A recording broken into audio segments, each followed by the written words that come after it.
మనతో పాటు ప్రొఫెసర్ ఈ వెంకటేష్ గారు ఉన్నారు. ఆయనతో మాట్లాడి ఈరోజు జరిగిన సెమినార్ గురించి తెలుసుకుందాం. హలో సార్, నమస్తే సార్. నమస్తే అండి. ఒకసారి ఈ రోజు జరిగిన ఈ సెమినార్ గురించి ఒకసారి ఎక్స్ప్లెయిన్ చేయండి సార్. నా పేరు ప్రొఫెసర్ ఈ వెంకటేష్. హైదరాబాదు కేంద్రీయ విశ్వవిద్యాలయంలోని రాజనీతి శాస్త్ర విభాగంలో నేను ప్రొఫెసర్ని. అదేవిధంగా centre for the study of developing societies Lokniti నెట్వర్క్లో నేను అందులో భాగము. సో ఇందులో భాగంగా గత 2 రోజులుగా 9, 10వ తేదీ జనవరిలో హైదరాబాద్ సెంట్రల్ యూనివర్సిటీలోని ఇన్స్టిట్యూట్ ఆఫ్ ఎమినెన్స్ వాళ్ళ ఆర్థిక సాయంతో జాతీయ స్థాయిలో భారతదేశంలో లోక్సభ ఎన్నికలు 2024 రాష్ట్రాలు తర్వాత లోక్సభ ఎన్నికల్లో ఏ విధంగా స్పందించాయనేటువంటి అంశం పైన ఈ 9, 10 తేదీల్లో వచ్చేసి నేషనల్ సెమినార్ అనేటువంటి జరుగుతూ ఉంది. ఈ సెమినార్లో వచ్చేసి జాతీయ స్థాయిలో ఉన్నటువంటి సిఎస్డిఎస్ లోక్నీతి ప్రతినిధులు, అదేవిధంగా దేశంలోని అనేక రాష్ట్రాలకు సంబంధించినటువంటి ప్రతినిధులు కూడా ఆయా రాష్ట్రాలకు సంబంధించినటువంటి పేపర్లు ప్రజెంటేషన్ చేయడంతో పాటు జాతీయ ఎన్నికల్లో భారతీయ జనతా పార్టీ నరేంద్ర మోడీ 3వసారి వచ్చేసి రాజకీయ అధికారంలోకి ఏ విధంగా వచ్చింది, ఏ కారణాల వల్ల అధికారంలోకి వచ్చింది, తర్వాత భారతీయ జనతా పార్టీకి 2019 ఎన్నికలతో పోల్చినప్పుడు లోక్సభ సీట్లు ఏ కారణాల వల్ల తగ్గిపోయాయి అనేటువంటి విషయాలన్నింటినీ చాలా కులంకషంగా ఎంపిరికల్ డేటా ఆధారంగా చేసుకొని పేపర్స్ ప్రజెంటేషన్ అనేటువంటి చేయడం జరిగింది. మొదట్లో వచ్చేసి జాతీయ స్థాయిలో ఉన్నటువంటి రిజల్ట్స్ని అన్నింటినీ అగ్రిగేట్ చేయడంతో పాటు మధ్యప్రదేశ్, రాజస్థాన్, ఉత్తరప్రదేశ్, అట్లాగే మహారాష్ట్ర, హర్యానా లాంటి రాష్ట్రాలపై ప్రజెంటేషన్స్ అనేటువంటి జరిగింది. 2వ రోజు వచ్చేసి ఆంధ్రప్రదేశ్, తెలంగాణ, తమిళనాడు, తర్వాత వచ్చేసి కొన్ని థిమాటిక్ అంటే నిజంగా జాతీయ స్థాయిలో 2 బ్లాక్స్ అనేటువంటి ఏర్పడ్డాయి. నేషనల్ డెమోక్రటిక్ అలయన్స్ అనేటువంటిది ఒకటైతే, ఇండియా బ్లాక్ అనేటువంటిది కాంగ్రెస్ ఆధ్వర్యంలో ఏర్పడ్డాయి. ఈ 2 కూడా వచ్చేసి 2 ఎలక్షన్ మేనిఫెస్టోస్ను ముందుకు తీసుకొచ్చాయి. ఆ ఎన్నికల మేనిఫెస్టోలో ఏమైనా తేడాలు ఉన్నాయా లేదనేటువంటి విషయాన్ని ప్రజెంటేషన్ ఇవ్వడానికి వచ్చేసి Indian Institute of Management Indore నుంచి ప్రొఫెసర్ అజిత్ ఫడ్నీస్ అనేటువంటి వాళ్ళు ఉన్నారు. అట్లాగే జవహర్లాల్ నెహ్రూ యూనివర్సిటీ నుండి అజయ్ గుడవర్తి ఉన్నారు. అలాగే హైదరాబాద్ కేంద్రీయ విశ్వవిద్యాలయంలో మాజీ ప్రొఫెసర్ అయినటువంటి ప్రొఫెసర్ కేసీ సూర్య గారు వచ్చేసి దేశ రాజకీయాల్లో మరొకసారి వచ్చేసి రీనేషనలైజేషన్ ఆఫ్ ది పొలిటికల్ పార్టీస్ అనేటువంటి జరుగుతూ ఉందనేటువంటి క్వశ్చన్ని కూడా ఆయనకు వచ్చేసి దానికి సమాధానం అనేటువంటి చెప్పే ప్రయత్నం కూడా చేస్తున్నారు. వీటితో పాటు 2024 ఎన్నికలు వచ్చేసి ముస్లిం మైనారిటీస్ వచ్చేసి ఏ విధంగా ఓట్లు వేశారు, ఎవరికి ఓటు వేశారు, నిజంగా ఇండియా బ్లాక్ వేసారా లేదంటే ఎన్డీఏకి వేసారా అనేటువంటి విషయాన్ని గురించి కూడా మౌలానా ఆజాద్ నేషనల్ ఉర్దూ యూనివర్సిటీ చెందినటువంటి అఫ్రోజ్ ఆలం గారు, అట్లాగే దక్షిణ భారతదేశంలో భారతీయ జనతా పార్టీ బలపడుతుందా, 2024 ఎన్నికల్లో వచ్చేసి భారతీయ జనతా పార్టీకి దక్షిణ భారతదేశంలో 49 సీట్లు వచ్చాయి.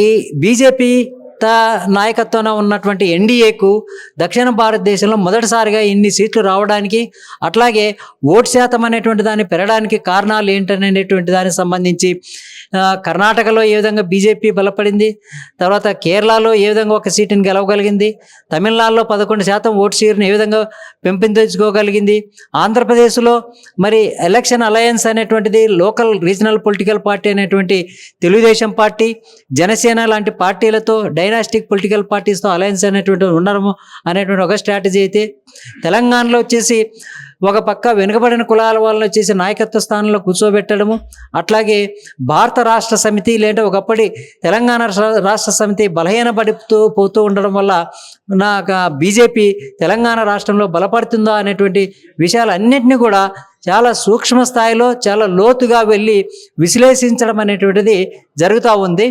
ఇంకా 2 సెషన్స్ అనేటువంటిది ఉన్నాయి. అట్లాగే వాల్డిక్టరీ సెషన్లో వచ్చేసి ప్రొఫెసర్ సందీప్ శాస్త్రి ఆయన వచ్చేసి సిఎస్డిఎస్ లోక్నీతికి వచ్చేసి నేషనల్ కోఆర్డినేటర్ వాళ్ళు వచ్చేసి వాల్డిక్టరీ అడ్రస్ కూడా చేయబోతారండి. ఒకటి, దక్షిణ భారతదేశంలో దేశవ్యాప్తంగా ఉన్నట్టుగానే కులము మతముతో పాటు వారసత్వ రాజకీయాలు అనేటువంటి ఒక డామినెంట్ ఫెనామినగా తయారైపోతుంది. మనం ఆంధ్రప్రదేశ్ తీసుకున్నప్పుడు అక్కడ వైఎస్ఆర్సీపీ వారసత్వ రాజకీయ పార్టీ, తెలుగుదేశం పార్టీ వారసత్వ రాజకీయ పార్టీ, జనసేన వారసత్వ రాజకీయ పార్టీ. అక్కడ ఆ రాష్ట్రంలో వచ్చేసి కాంగ్రెస్కి వచ్చేసి అది జీరో, దానికి వచ్చేసి ఎటువంటి బలం అనేటువంటిది లేదు. బీజేపీకి వచ్చేసి ఈ రాజకీయ పార్టీలతో భారతీయ జనతా పార్టీ వారసత్వ రాజకీయాలకు వ్యతిరేకంగా చాలా కాలం పాటు పోరాటం చేసినటువంటి రాజకీయ పార్టీ. ఆంధ్రప్రదేశ్ వచ్చే విషయానికి వచ్చేసి సో వారసత్వ రాజకీయ పార్టీలతో అలయన్స్ అనేటువంటి పెట్టుకోవడం అనేటువంటి జరుగుతూ ఉంది. అలాగే ఇప్పుడు తెలంగాణ రాష్ట్రంలో కూడా కొత్త కొత్త సామాజిక వర్గాలు అనేటువంటిది మేల్కొంటున్నాయి కాబట్టి ఇక్కడ ఒక పక్క భారతీయ జనతా పార్టీ అనేటువంటిది బలపడుతూ ఉంది. మనం ఓవరాల్గా చూసినప్పుడు దక్షిణ భారతదేశంలో ఇతర ప్రాంతాల్లో ఉన్నంతగా మత ప్రభావం అనేటువంటిది ఇక్కడ అంత పెద్ద ఎత్తున లేదు. ఒకటి కుల చైతన్యం అనేటువంటిది బాగా పెరుగుతూ ఉంది. కుల చైతన్యం అనేటువంటిది భారతదేశ రాజకీయాలను ప్రజాస్వామ్యీకరించడంలో ఒక అంతర్భాగంగా పెరుగుతున్నటువంటి చైతన్యము.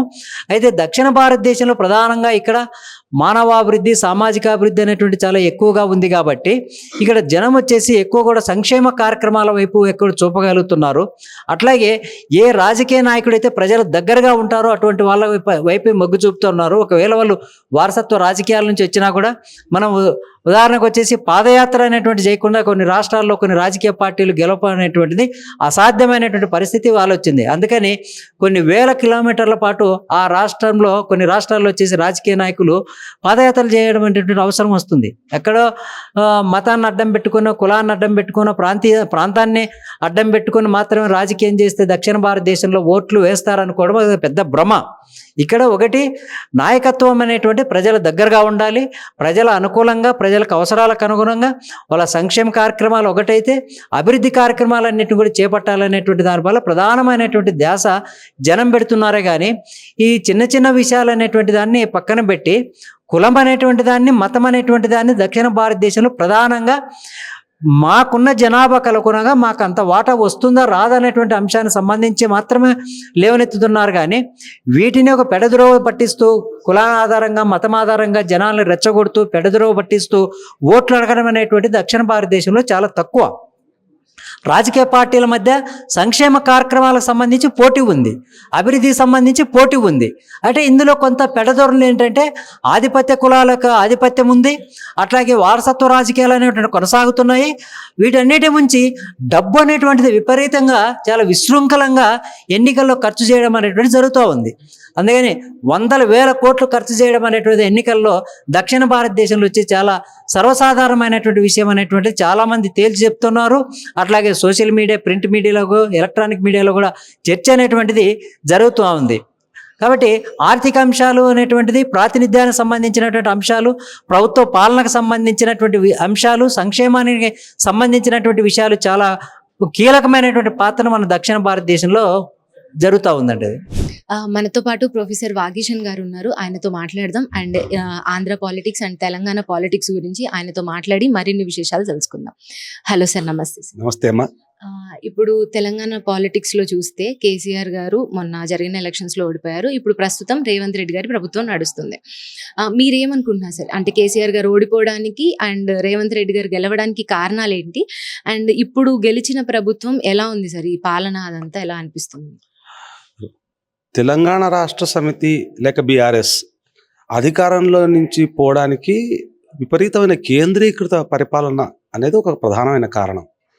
రెండోది, వ్యూహాత్మకంగా కూడా 2 సంవత్సరాల తర్వాత, అంటే 2 టూర్ల తర్వాత, 2 టర్మ్స్ తర్వాత సేమ్ మెంబర్స్ను, అదే మెంబర్స్ని ఏం మార్చకుండా ఎలక్షన్స్కి వెళ్ళడం అనేటటువంటిది ఒక రకమైనటువంటి ప్రజలకి ఒక ఆరోగెన్స్ని ప్రజల దగ్గరకు కమ్యూనికేట్ చేసింది.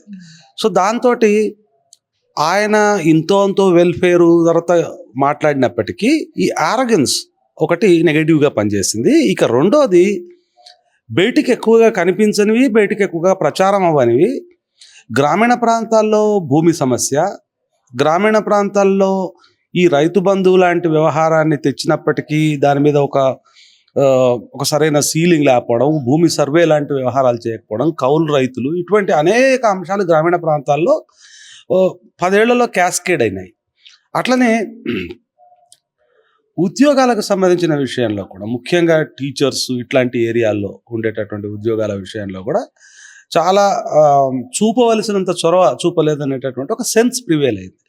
సెన్స్ ప్రివేల్ అవ్వడం తర్వాత ఈ ఆరోగెంట్ నేచర్ ఒకటి ఉందనేటటువంటి అభిప్రాయం. అంటే ఆరోగెన్స్ చాలా చోట్ల కనిపిస్తుంది. ఆరోగెన్స్ అంటే మనిషి చాలా కోపగదారిగా మాట్లాడాల్సిన అవసరమే లేదు. ఆరోగెంట్గా ఉంటామంటే ఆ బిహేవియర్ ఒకటి వ్యక్తం అవుతుంది. ఆ బిహేవియర్ను ప్రతి చోట చూసి, ప్రతి చోట ఇప్పుడు ఊళ్ళో ఉన్నటువంటి రెవెన్యూ వ్యవస్థను మొత్తంగా తీసేసి సమస్య పరిష్కారం కావాలంటే జిల్లాకో లేకపోతే హైదరాబాద్కో పోవాలి. అది ఎవరు తెచ్చిన కష్టం. సో ఇట్లాంటివి అనేక సమస్యలు క్యాస్కేడ్ అయ్యి ఒక్కొక్కటి ఏమైపోయినాయంటే, మీకు అందుకే చూడండి ఆయనకు అర్బన్ ఏరియాల్లో ఆయనకు ఏం తగ్గల, అదే రూరల్ ఏరియాలో తగ్గింది. కారణం ఏంటంటే రూరల్ ఏరియాలో ఈయన పాలనా రూపాల వల్ల ఇష్టపడని వాళ్ళ సంఖ్య పెరిగింది. అక్కడ పర్సంటేజ్ చాలా చిన్నదే, 1-2%లో చాలా దెబ్బతినిపోయింది. కానీ రూరల్ ఏరియాస్లో ఆ రిఫ్లెక్షన్ ఎక్కువ ఉంది. అంటే పరిపాలనలో ఎక్కడో దగ్గర తన పరిపాలనా రూపం పైన ప్రజలలో వ్యతిరేకత కలిగించే వ్యవహారం తెలంగాణ రాష్ట్ర సమితి లేక బీఆర్ఎస్ చేసింది. ఇది వాళ్ళు ఇంట్రోస్పెక్ట్ చేసుకోవాలి. ఇప్పుడు రేవంత్ రెడ్డి పరిపాలన దగ్గరకు వస్తే 1 year ప్లస్ అయిపోయింది. మనం ఇప్పుడే దీనిపైన మొత్తం మనం ఏం వ్యాఖ్యానం చేయలేం. అయితే రిలేటివ్గా దీర్ఘకాలం అధికారంలో ఉండాలి అనే ఆలోచన ఏదో కాంగ్రెస్ వాళ్లకు ఉన్నట్టు కనిపిస్తుంది. తొందరపాటు చర్యలు ఇక్కడ ఉంటాయి. ఇంకా కాంగ్రెస్ పార్టీలో నిజంగా చెప్పాలంటే పార్టీలో అంతర్గతమైన డైనమిక్స్ ఉంటాయి. ఏమవుతుందో రేపని చెప్పలేము. కానీ అట్లాంటి సందర్భంలో కూడా వాళ్ళు కాస్త స్థిమితంగా నడుస్తున్నట్టుగా అనిపిస్తూ ఉంది. నడవడం స్థిమితంగా నడిచే ప్రయత్నం చేద్దాము. మనకు 100 ఉంటాయి కానీ కొంచెం దీర్ఘకాలం ఓపిక చేసుకుందాము. ఎందుకంటే చాలా రోజుల తర్వాత దాదాపు వాళ్ళు 10 సంవత్సరాల అధికారంలోంచి దూరంగా ఉండి అధికారంలోకి వచ్చారు. దేశంలో కూడా వాళ్ళ పరిస్థితి ఈ మధ్య కాలంలో పార్లమెంట్ ఎలక్షన్లో కాస్త వాళ్ళు మెరుగ్గా అయ్యారు, కానీ దేశంలో కూడా వాళ్ళ పరిస్థితి అంతగా లేదు. కాబట్టి ఇప్పుడు వాళ్ళు ఏమనుకుంటున్నారు, ఉన్నదాన్ని కన్సాలిడేట్ చేసుకుందాం అనే దగ్గరికి వచ్చినట్టుగా అనిపిస్తుంది. ఈయన పాలనలో మనకు చిన్న ఎగ్జాంపుల్, హైడ్రా ముందు చాలా దుందుడుగ్గా ఉంది, చాలా అగ్రెసివ్, ఆరోగెంట్ కూడా. తర్వాత కొన్ని చోట్ల ఇల్లీగల్ పద్ధతుల్ని కూడా హైడ్రా అవలంబించింది. మరి మీరు చూడండి మెల్లిమెల్లిగా వస్తే ఇప్పుడు తగ్గడమే కాదు, చెప్తున్నారు మాకు ఫలానా కట్ ఆఫ్ డేట్ అని చెప్పడం. తర్వాత చాలా నిజమైన డిస్ప్యూట్ల దగ్గరికి వెళ్ళడం, ఓ బతుకమ్మ కుంట దగ్గరికి వెళ్ళడం, లేకపోతే ఒక ఖాజాగూడ దగ్గరికి వెళ్ళడం. అంటే ఎక్కడైతే జెన్యూన్ సమస్య ఉందో అక్కడికి వెళ్తున్నారు, ఇంతకు ముందు లాగా కాకుండా. సో నేను అనుకుంటున్నాను దే ఆర్ టేకింగ్ ఫీలర్స్. ముఖ్యంగా ఈ 1 year తర్వాత ఏంటి ప్రజలు ఏమనుకుంటున్నారు, పథకాల విషయంలో సమస్యలు ఉన్నాయి, డబ్బుల ఇబ్బందులు ఉన్నాయి, వాళ్ళకి అన్నీ ఉన్నాయి. కాబట్టి వీటన్నిటిని చూసి బహుశా నేను అనుకుంటాను చాలా ఆచితూచి అడుగులు వేస్తున్నారని అనుకుంటున్నాను. ఇంటర్నల్గా మనకు అర్థం చేసుకునేది అంటే ఇంటర్నల్ డిస్టర్బెన్స్ కూడా ఇప్పుడైతే వాళ్ళు they could keep a cap on that. ఆ పార్టీ అలవాటు కదా, చాలా పెద్ద ఎత్తున ఇంటర్నల్గా డిసెన్షన్ ఉంటుంది ఆ పార్టీలో. కానీ అది కూడా కనిపించకుండా వాళ్ళు మేనేజ్ చేస్తున్నారు.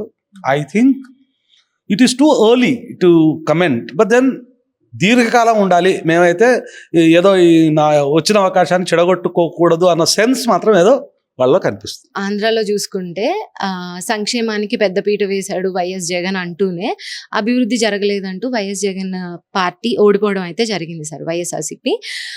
అదే విధానంలో ఇప్పుడు టీడీపీ, జనసేన, బీజేపీ 3 కలిసిన ఒక పార్టీ, అంటే వాళ్ళు అక్కడ పరిపాలిస్తున్నారు. సో ఆ పార్టీ చేసిన తప్పులు అండ్ ఈ పార్టీ ఏమైనా సరిదిద్దుకుంటుందా, వాళ్ళని చూసి ఏమైనా సరిదిద్దుకుంటుందా, లేకపోతే ఇప్పుడు చాలా తిరుమల లడ్డు అనే విషయం కానీ, మొన్న తొక్కిసలాట్లో చనిపోవడం కానీ, ఇవన్నీ రాజకీయాలకు ఆపాదిస్తున్నారు, అవి కరెక్టేనంటారా? జగన్ ఓటమి అనేటటువంటిది బహుశా జగన్ ఓవర్ రీడింగ్ హిమ్సెల్ఫ్ అనే దగ్గర జగన్ తన ప్రాథమికాలు సరిగానే చూసుకొని ఉండొచ్చు, కానీ వాటిని ప్రజలకు ఎట్లా కమ్యూనికేట్ చేస్తాం, తర్వాత ఏ రకంగా ఒక వ్యూహాన్ని ఇది చేసుకుంటాం అనే దగ్గర జగన్ ఫెయిల్ అయినట్టున్నాడు. రెండోది, జగన్ వ్యతిరేక ఓటంతా కూడా కన్సాలిడేట్ అవ్వడం కూడా చాలా ట్యాక్ట్ఫుల్గానే జరిగింది. తెలుగుదేశం అనుకోండి, జనసేన చివరి వరకు బీజేపీ వీళ్ళతో కలుస్తుందా లేదా తెలియదు. వీళ్ళంతా ఒక్క ఉమ్మడిగా కలవడం అనేది ఒకవైపు కులాల, వర్గాల, పార్టీల సమీకరణంగా మారింది. అంటే వ్యతిరేకంగా ఉన్న వాళ్ళందరూ ఒక్కుమ్మడిగా మారిపోయినారు. అది పెద్ద ఎత్తున జగన్ ఊహించనటువంటి వ్యవహారం. దాంతోపాటు జగన్ పార్టీని నిర్మించుకోలేదు, ఎప్పుడు జగన్ కరిస్మాని నిర్మించుకున్నాడు. తనంతా నిర్మించుకోవడం, తర్వాత తన మనుషులకు ఫ్రీ హ్యాండ్ ఇవ్వడం, ఇట్లాంటి పద్ధతుల్లో వెళ్ళాడు. బహుశా అది కూడా ఇట్ ప్రూవ్డ్ కౌంటర్ ప్రొడక్టివ్గా అయింది. ముఖ్యంగా చివరికి ఆయన అందరు చెప్తున్న భూమి సర్వేనే చేద్దాం అనుకున్నాడు, కానీ దానికి ఆయన చూపించిన పద్ధతి కానీ ఆ ఫోటోలు వేసుకోవడం ఇట్లాంటివి he couldn't convince people that he doesn't have a wrong intention. జనాలు దాన్ని ఏమైనా తీసుకున్నారు, ఉన్న భూమి అంతా ఇంకోటి తీసుకుపోయే ప్రమాదం ఏమైనా ఉందో అనే కాడికి అది జరిగింది అన్నట్టు. సో ఇప్పుడు వచ్చినటువంటి కూటమి జగన్ నుంచే నేర్చుకుంటుంది. నాకు ఆంధ్ర రాజకీయాలు నాకేమనిపిస్తాయంటే ఒక దురదృష్టమైన పరిస్థితిలో పడిపోయినాయి.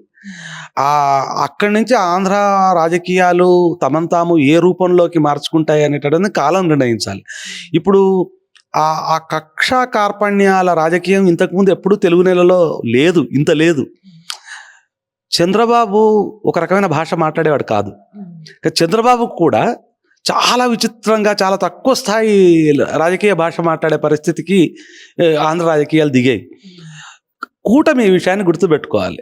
ఎందుకంటే ఇప్పుడు అధికారంలో ఉన్నారు వాళ్ళు. అధికారంలో ఓపిక అవసరం. అధికారంలో ఉన్నప్పుడే చేసే పనులను నలుగురు ఎట్లా చూస్తారు అనేటటువంటిది అప్పుడే చాలా ఎక్కువ ఉంటుంది. వీళ్ళు ప్రతిదాన్ని కూడా వీళ్ళు ఒకవేళ ఇప్పుడు మీరు అన్నట్టు తిరుపతి లడ్డే అనుకోండి, లేకపోతే ఈరోజు మొన్న జరిగిన తొకసిలాట అనుకోండి, వాటి పట్ల స్విఫ్ట్ యాక్షన్స్ ఉండాలి. వెంటనే కొన్ని మాట్లాడి ఏం చేస్తామన్న విషయాన్ని చెప్పాలి, ఇంకోటి చేయాలి.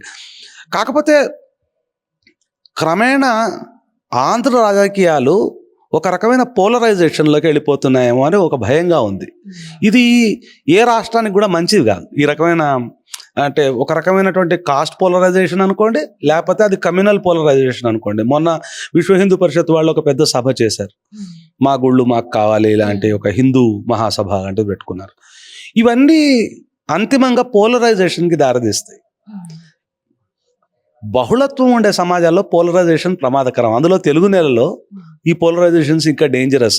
బహుశా ఇంతకుముందు మనం అనుకున్నట్టు తెలంగాణ విషయంలో మాట్లాడుకున్నట్టే it may be too early, కానీ చంద్రబాబు లాంటి రాజనీతిజ్ఞుడు ఉండవలసినంత మెచ్యూర్గా ఉండట్లేదేమో అని నాకు అనుమానంగా ఉంది.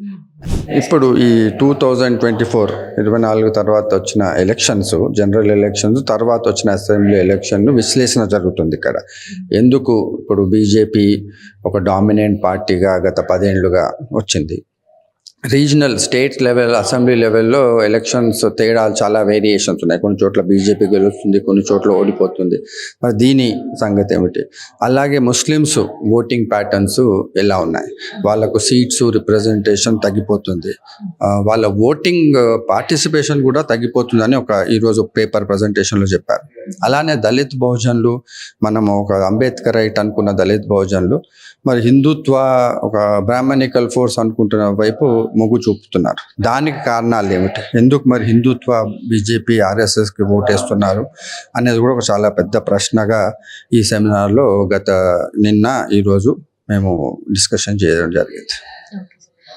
అంటే ఇప్పుడున్న రాజకీయ పార్టీలు కానీ, లేకపోతే అంటే ఆంధ్ర తెలంగాణలో లేకపోతే ఇండియాలో ఉన్న రాజకీయ పార్టీలని ప్రజలు ఎలా ఎంచుకోవాలంటారు సార్? అంటే కులాలు మతాలు ఇవి చూడకుండా ఏ ప్రాతిపదికన ప్రజలు రాజకీయ పార్టీలని ప్రోత్సహించాలంటారు? అంటే ఇప్పుడు కులము మతము మొత్తము చూడకుండా ప్రజలు జీవించలేరు.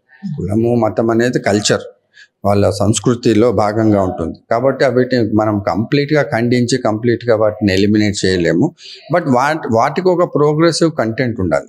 అంటే అందరినీ కలుపుకొని వెళ్ళే ఒక స్వభావము, రిలీజియన్ కూడా ఉంటుంది. ఇప్పుడు వసుదైవ కుటుంబం అంటాం మనం, కానీ అదే హిందుత్వ దాన్ని యాంటీ ముస్లిము, యాంటీ దళిత్గా చేస్తున్నారు.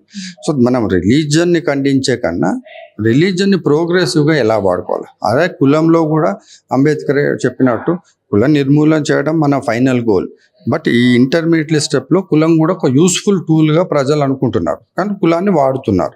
కానీ అది కూడా సెక్టేరియన్గా వేరే వాళ్ళకు ద్వేషం కాకుండా అందరినీ కలుపుకునే ఫిలాసఫీ నారాయణ గురువుది కానీ, అంబేద్కర్ కానీ, బుద్ధాది కానీ అదే ఉండే సాలిడారిటీ, అన్ని కులాలు కలుపుకోవాలి.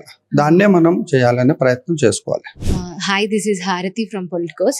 ఇప్పటి వరకు చూసాం కదా నేషనల్ సెమినార్ లోక్సభ ఎలక్షన్స్ 2024 మీద జరిగిన సెమినార్ హెచ్యు యూనివర్సిటీలో పొలిటికల్ సైన్స్ డిపార్ట్మెంట్లో జరుగుతుంది.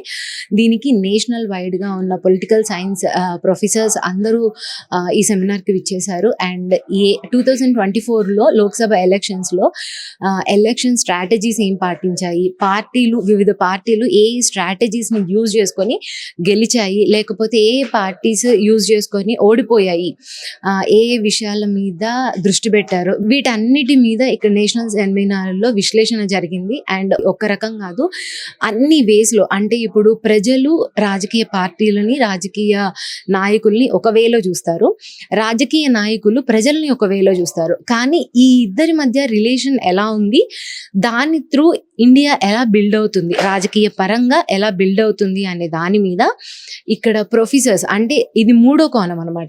నాయకులు ప్రజలు మాత్రమే కాకుండా ఈ రెండిటి రిలేషన్షిప్ని మూడో కోణంలో చూసే ప్రొఫెసర్స్ ఎలా ఈ రాజకీయాలన్నీ ఒక లెక్క కట్టారు, ఎలా విశ్లేషించారు అనేది ఈ సెమినార్ ముఖ్య ఉద్దేశము. ఎవరెవరు ఏ రాజకీయ పార్టీలు ప్రజలకు ఎలాంటి చేయడం వల్ల గెలిచాయి, లేకపోతే ప్రజలకు ఎలాంటి మాట ఇచ్చి అది నిలబెట్టుకోకపోవడం వల్ల ఏ రాజకీయ పార్టీలు ఎలా ఓడిపోయాయి, అంతా ఒక వేలో కాదు అండ్ ఒక కోణంలో కాదు, అందరి అంటే నేషనల్ నుంచి వచ్చిన డెలిగేట్స్ అందరూ ఒక చోట కూర్చొని రాజకీయ పార్టీలని, రాజకీయ విధి విధానాలని అన్నిటినీ విశ్లేషించి చూడడమే ఈ నేషనల్ సెమినార్. అండ్ ఈ సెమినార్ 2 days జరిగింది హెచ్యు యూనివర్సిటీలో, ఈరోజు వైండప్ అయిపోయింది. ఈ సెమినార్ మొత్తానికి చాలా విషయాల్ని చూశారు ఇక్కడ, అంటే చర్చించారు. దీనికి ప్రొఫెసర్ హరిగోపాల్ గారు వచ్చారు, ఇక్కడ ప్రొఫెసర్ ఈ వెంకటేష్ గారు వచ్చారు, అండ్ చాలా మంది ప్రొఫెసర్స్ ఇక్కడికి వచ్చారు. అండ్ వాళ్ళ వేస్ని ఇక్కడ ప్రజెంట్ చేయడమే కాకుండా దాని మీద పొలిటికల్ సైన్స్ డిపార్ట్మెంట్లో ఎవరైతే చదువుతున్నారో ఆ విద్యార్థులతో చర్చ జరిగింది. అంటే ఇది నార్మల్ ప్రపంచానికి చాలా దూరం. మనమందరం మన చదువులు, మన ఫ్యామిలీ, మన ఉద్యోగాలు, మన డబ్బులు, లేకపోతే మన ఎంటర్టైన్మెంట్ అని ఇన్ని కోణాల్లో మనం వెళ్తున్న టైంలో ప్రజలకి ఏం అవసరం, ఎలాంటివి జరగాలి, లేకపోతే ఒక 10 ఏళ్ళుగా ఒక గట్టి పార్టీ లాగా, లేకపోతే ఒక డామినేటెడ్ పార్టీ లాగా ఒక బీజేపీ ఎదుగుతుంటే దాన్ని మనం ఎలా చూడాలి, లేకపోతే బీజేపీ అలా ఎదగడానికి ప్రజల వైపు నుండి ఉన్న ఆసక్తి ఏంటి, ఇలాంటి ఒక్క విషయం కాదు, అన్ని కోణాలలో మన తెలంగాణ రాజకీయాలు కానీ, ఆంధ్ర రాజకీయాలు కానీ, అన్ని రాజకీయాల మీద, తమిళనాడు రాజకీయాలు అండ్ మైనారిటీల ఓట్ పర్సంటేజ్ ఎంత ఉంది ఇండియాలో, లేకపోతే మత రాజకీయాలు ఎలా ఉన్నాయి, కుల రాజకీయాలు ఉన్నాయి, ఎవరెవరు ఏ స్ట్రాటజీస్ యూజ్ చేసి గెలుస్తున్నారు, ఇలా ఒక్క దాని మీద కాదు అన్నిటి మీద విశ్లేషణ జరిగింది. అండ్ ఇది పూర్తిగా వేరే ప్రపంచం. అండ్ ఇప్పుడు ఈ రాబోతున్న యువతకి అండ్ పొలిటికోస్ మీడియా ఎవరైతే చూస్తున్నారో ఆ యువతకి నేనేం చెప్తున్నానంటే, చదువుకొని ఎక్స్ప్లోర్ చేయండి, ఒక్క దగ్గర ఉండిపోకుండా, లేకపోతే 10th, ఇంటర్, బీటెక్, డిగ్రీ ఇలా కాకుండా ఇంకా చాలా ఉంది ఎక్స్ప్లోర్ చేయడానికి. అండ్ మన యువత రాజకీయాలలో చాలా వెనకబడిపోయాం మనం. ఒక విషయం మాట్లాడుకుంటే అండర్ 30లో ఎక్కువ మంది పీపుల్ ఉద్యోగాలు చేసే ఒక కంట్రీగా మన ఇండియాకి పేరుంది. కాకపోతే మనం ఇంకా మనకంటే డబుల్ త్రిబుల్ ఏజ్ ఉన్న వాళ్ళు చెప్పిన రాజకీయ విధానాలని వింటున్నాం. అలా కాకుండా మనం చదువుకొని ఓన్లీ ఉద్యోగం గురించే కాకుండా రాజకీయాల్లోకి వెళ్ళాలి యువత. ఇప్పుడు ఏవైతే ఉన్నాయో మూస పద్ధతిలో రాజకీయాలు, ఆ రాజకీయ పద్ధతులను కూడా మార్చాలి. అంటే ఇది పొలిటికోస్ మీడియా ద్వారా నేటి యువతకు ఇస్తున్న సందేశం. ఒకటే రాష్ట్రం, ఒకటే దేశం అట్లా కాదు, మనం ఎంత ఎక్స్ప్లోర్ చేసి ఎంతగానం మనం రాజకీయాల్లోకి వెళ్తే మన ఇండియాని అంత మార్చుకోగలం. Thank you. This is Harathi, cameraman Lokesh. Please subscribe to the channel and download the Politicos app from the links in the description.